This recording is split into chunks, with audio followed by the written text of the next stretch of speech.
Talkline Network Radio, America's longest-running Jewish broadcast network, the voice of the Jewish community.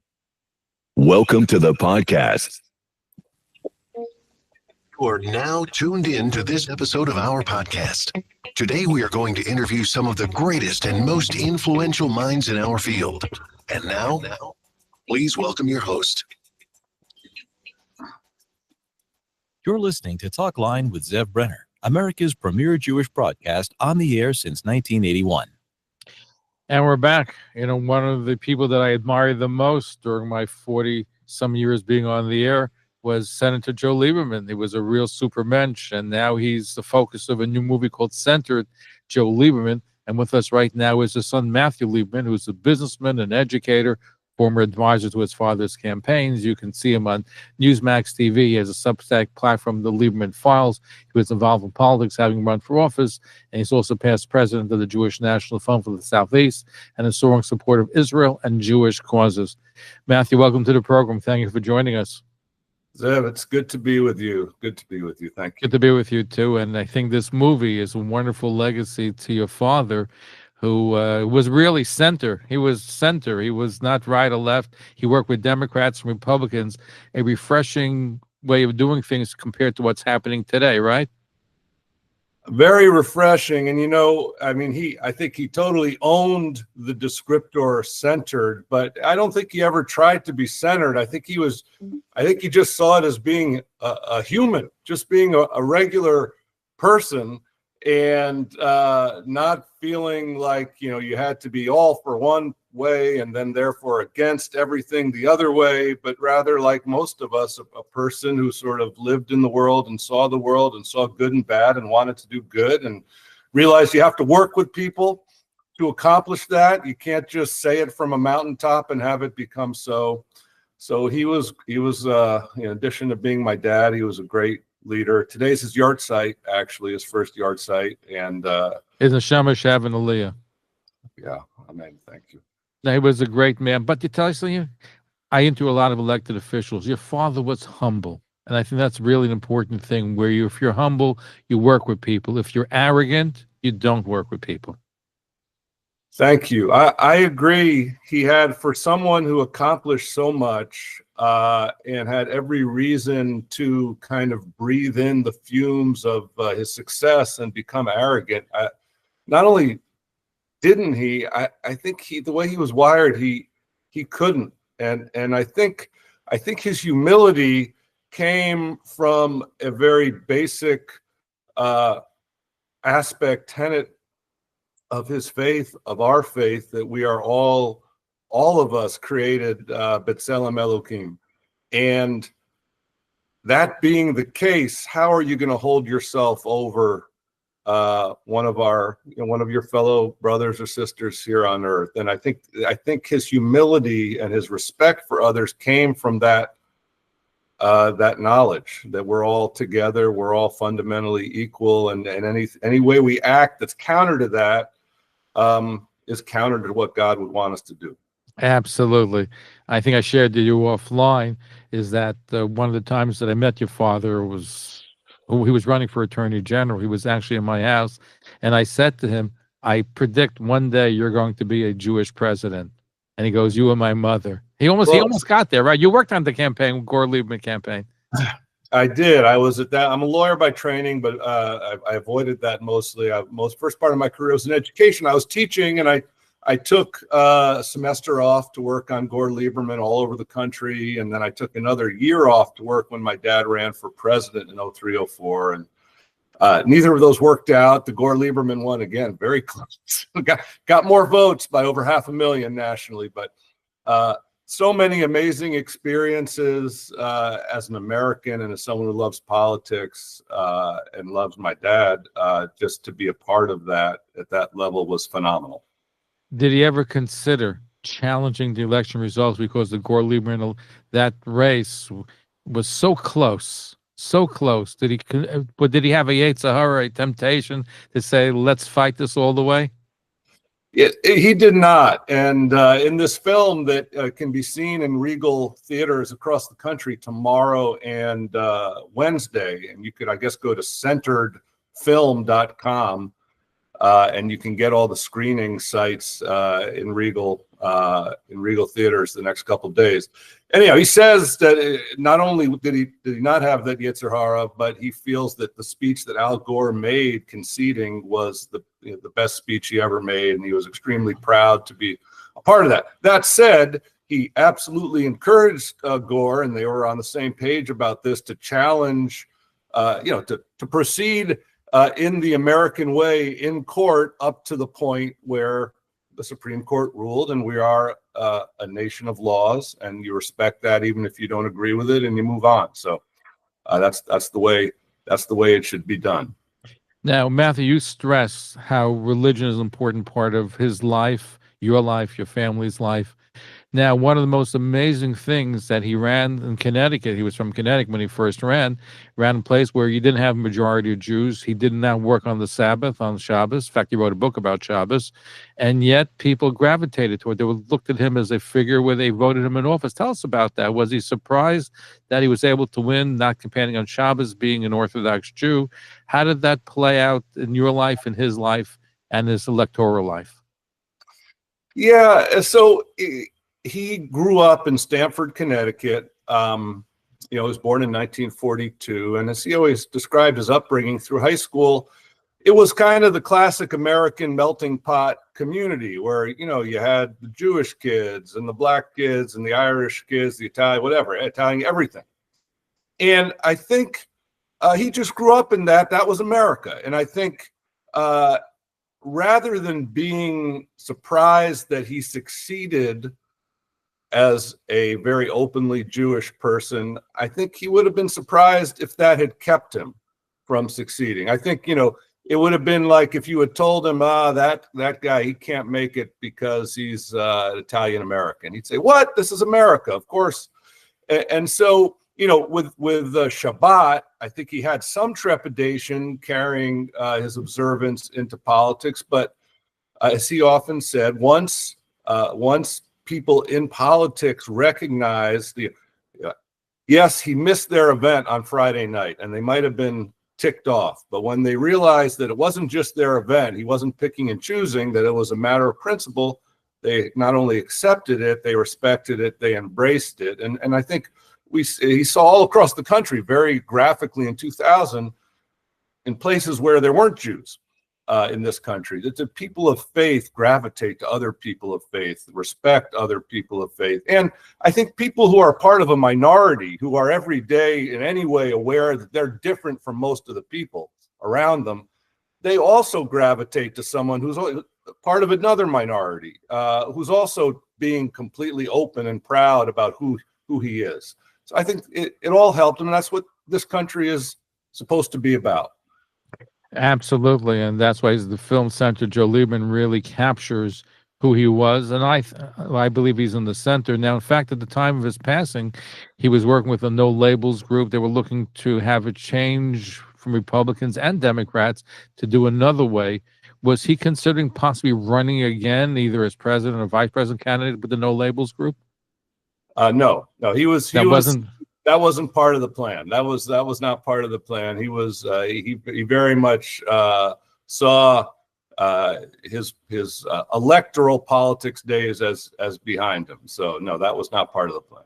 Oh, but he was encouraging others, and that fell apart once he passed on. Yeah, I think it was. Yeah, and that was that was a coincidence more than anything. Really, the problem was that No Labels could not get candidates to agree to run on a bipartisan national unity ticket.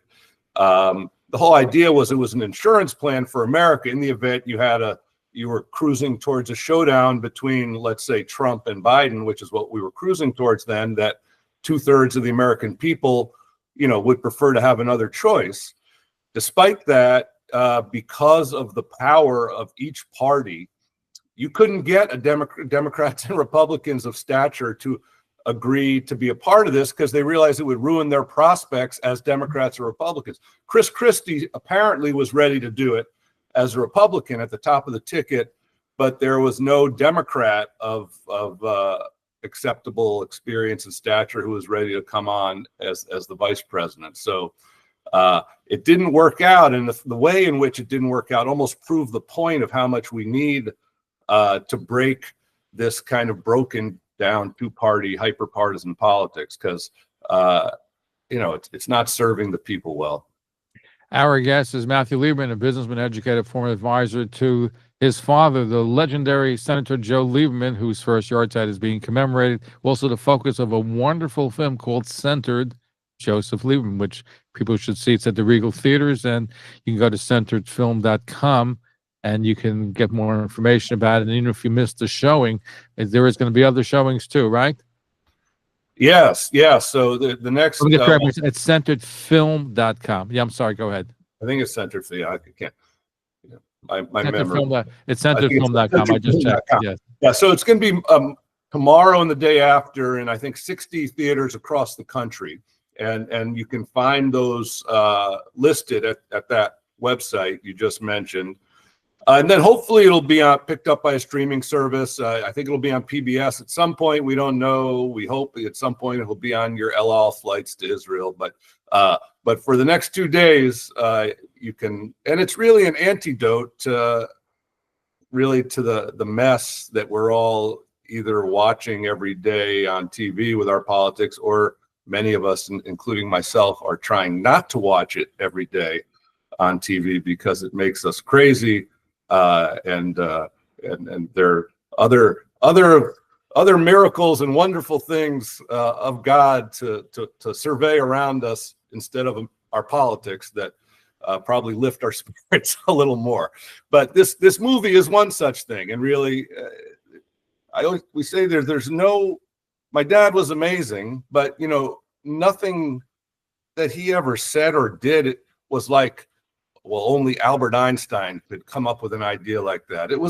He was a very smart, hardworking, persistent, good person who just stuck to like basic principles that we were taught growing up to treat people with respect, work hard.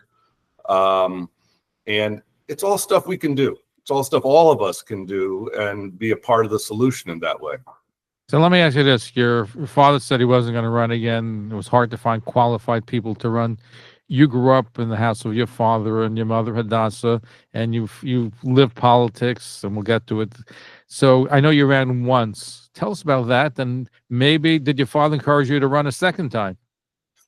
Yeah, well, he encouraged me and helped me when I was running in 2020. I live in New York now. I moved here a few years ago, but I lived in Georgia for 17 years.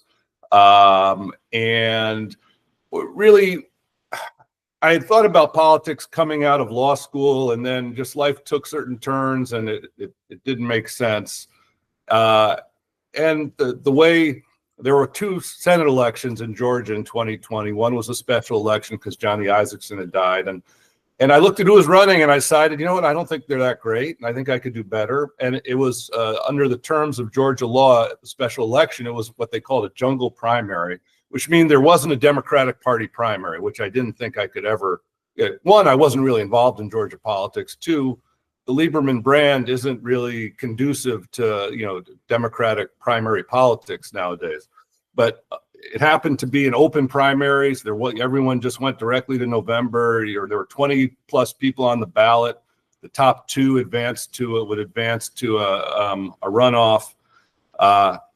I was ahead on the sort of Democratic side of things. I was ahead of Raphael Warnock through August, but I was not the Chuck Schumer or Stacey Abrams choice, and Warnock had millions upon millions of dollars coming in, and he took off, and I collapsed, and so it goes. And then he faced off against Kelly Loeffler and beat her in the runoff. So it was an interesting experience. It was also during COVID, so it was a campaign, frankly, without campaigning, which was not ideal. And would I ever run again? Again, I don't think we're stuck with these 2 parties. I'm not a Republican, and I'm barely a Democrat. I could not win in a Democratic primary anything. I'm not really looking to run. If some third party possibility popped up that didn't involve the Democratic Party interest groups and kowtowing to them, maybe, but it seems unlikely. Did you consider running against Senator Chuck Schumer because they did you in Georgia? Vengeance. But also he's unpopular in the Jewish community and in general. People don't like some of the policies that he has. I don't know. Yeah, I have no such plans. It'd be interesting with Chuck Schumer. He's also getting up there in years, and so I think these folks need to decide at some point whether they're going to go the sort of Strom Thurmond route of staying in the Senate until your last breath, or getting out, on top, so to speak, or wherever he is. And I think it's usually a good idea to get out, before they take you out. Right? Before they take you out, or yeah, exactly. Yeah. Now, your father, Senator Joe Lieberman, what would you say was his biggest disappointment? It's a good question because I don't think he thought in those terms.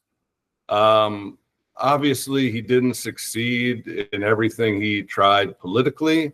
Obviously, he didn't succeed in getting through every piece of legislation that he introduced. He didn't succeed in 1,000 ways, probably every day that no one knew about, because that's the world we live in. But he didn't think or live in those terms. I guess that would be my answer. Now, that's part of his I think, greatness. He didn't, when the campaign Gore Lieberman didn't work out in 2000. That was disappointing. He was disappointed, and it could very well have been a defining disappointment of his career. But he was fortunate enough to still be in the Senate. He got up and was as positive, constructive, affirmative as ever. And you look at that, and we in the family who also kind of lived it with him, we were like, well, if he's not down in the dumps about it, we can't be. I don't even know I can answer that question, because he didn't think in terms of greatest disappointments. I think he factored into life that there would be many things that don't go your way, and I think his general approach was to kind of shrug, think some Yiddish type thought in his head, and move on. No, but listen, he was very committed. I mentioned in passing he wrote a book about the Sabbath, about keeping Shabbos. Yeah. No, he was very committed. It was a source of great strength to him. It's something that he obviously wanted to share, because he wrote a book about Shabbos. He wrote a book about Shavuot, even. Not one of his bestsellers. I didn't know about Shavuos. I remember Shabbos. I interviewed him about that book. Yes, he wrote a book about Shavuot. Sort of Shavuot, kind of like the ugly stepchild of the Jewish major holidays. I don't know. I think that's why he wrote about it. He wanted to give Shavuot more credit, and he was a Torah guy, so he liked.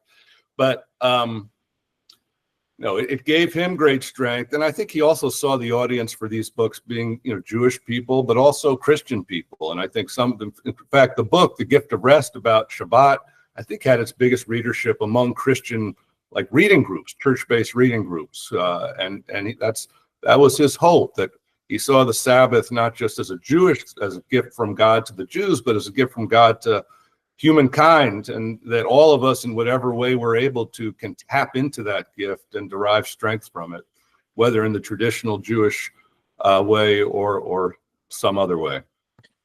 Shavuos, I didn't know about that. Are you going to reissue it, or it's a tougher one, to get people interested, because a lot of Jews don't know what Shavuos is all about.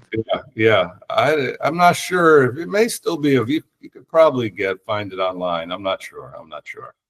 Now, in the few moments that we have left, and we appreciate you being here with us, it's celebrating your father's life, commemorating on his yahrzeit. And the movie Senator Joe Lieberman is certainly worthwhile. People should see it in the Regal theaters. And if they can't make it, they can go to that website and get information about future screening, because it's an important legacy. He was a proud Jew. He was somebody who was able to really juggle both worlds. He was able to be in the political world, the Jewish world. And did he ever have any flack from anybody in the religious community? Did he have any flack from the people in the religious community he was running? There may have been early on a couple things where, whatever, people to the further to the right might have like taken issue with this or that, but he consulted with Orthodox rabbis, and whenever he had a question, he always felt comfortable with what he was doing and how he did it. And it's one of the potentially troublesome parts of not just the Jewish world, but any religious world, is everyone feeling like they're looking over their shoulders and this and that. But I think overwhelmingly that was not an issue for him at all. Who did he consult with when he had religious questions? Who did he consult with? Well, I'll mention a couple of names just that I'm aware of. Over a long number of years, Rabbi Yitz Greenberg was a close friend and religious mentor. I know that he studied regularly with Rabbi Menachem Genack from the OU. Those were two that I know he was in regular contact with. And the Rebbe was an inspiration to him, but that was obviously not a regular consult. So as we close out, what would you say, and this is a tough question, would be your father's greatest legacy that you like to see perpetuated, people should walk away from the movie, from his life with? Well, that you can carry the best qualities of being a person, of menschlichkeit, to the highest levels of whatever you're doing. You don't have to become a jerk as you rise. You can be committed and open and strong in your faith, specifically your Judaism, but whatever your faith, no matter what you rise to, and people will respect it. And that this country is a great country that ultimately, with the exception of the relatively small number of hardcore bigots that are around, ultimately will respect and embrace you, whoever you are, no matter how few people in the country do just what you do. They'll respect you and judge you based on who you are and how you carry yourself, not based on your religion or your race or anything like that. So let me ask you this. Do you think that today a Jewish American can become president in the United States, considering the levels of anti-Semitism that exists today? I do, because again, I think that level of anti-Semitism is numerically, it's small. I think it's relatively on the fringes of both sides of the political spectrum, and it's all about the person. I mean, Barack Obama, for example, he won, with more votes than the white people, before, or maybe Biden in that big turnout election in 2020 got more votes. But it was because it wasn't because he was black and he did not win, because ultimately it was him. He came across as an outstanding leader, whether you voted for him or not. That's what people saw, and I think that's how people judge candidates ultimately as individuals. So yeah, I think a Jew could be president. The reason why I mentioned that, and there was some political analyst who said in the Gore-Lieberman race, when your father ran with Al Gore, that one of the reasons that they lost is Al Gore didn't carry a single southern state, including Tennessee, is because there was a Jewish man on the ticket. I'm just saying what some political pundit said. Oh, I didn't hear that. I saw that, yeah. But people come up with it was interesting during that period of time. It was mostly Jews who were coming up with those sort of a Jew is problematic scenarios, because they were worried that Jews would be blamed one way or another. But they were also afraid when he came to Israel, they have to bend over backwards to show that not partisan to Israel. That's one I've heard, that not just about your father, in general, about Jewish candidates. Yeah, so that is it's a very high level of shtuyot, I would say. I mean, you look at in 2000, Gore Lieberman did not win Tennessee, did not win Arkansas, the home states of Al Gore and Bill Clinton, nor have the Democrats won Tennessee or Arkansas since then. That is not because Joe Lieberman was on the ticket in 2000. Needless to No, say, I'm just saying what some say because there's sentiment. There is anti-Jewish sentiment in this country. There exists, and that's what some said was a reason. Wasn't the factor, but a factor is what I just saw some pundits was talked about. yeah, like I say, nonsense. But people come up with it. Anyway, Matthew Lieberman, son of legendary Senator Joe Lieberman. The film is called Senator Joe Lieberman. You can go to centeredfilm.com to see information about it. Thank you for being here with us, and look forward to having you back and keep on that legacy, the great legacy of your father, and our best regards to Dacia, your mother. And thank you for being part of our show. Thanks, Zev. Thanks. Thank you for tuning in to Talkline with Zev Brenner, America's premier Jewish broadcast, the pulse beat of the Jewish community. For continuous Jewish programs, talklinenetwork.com, or our 24-hour-a-day listen line at 641-741-0389. For past shows, you can find us on iTunes, Spotify, Amazon, YouTube, Instagram, and all major podcast platforms, or jewishpodcast.org. Thanks for listening to the talklinenetwork.com. Follow us on Facebook, Twitter, and Instagram.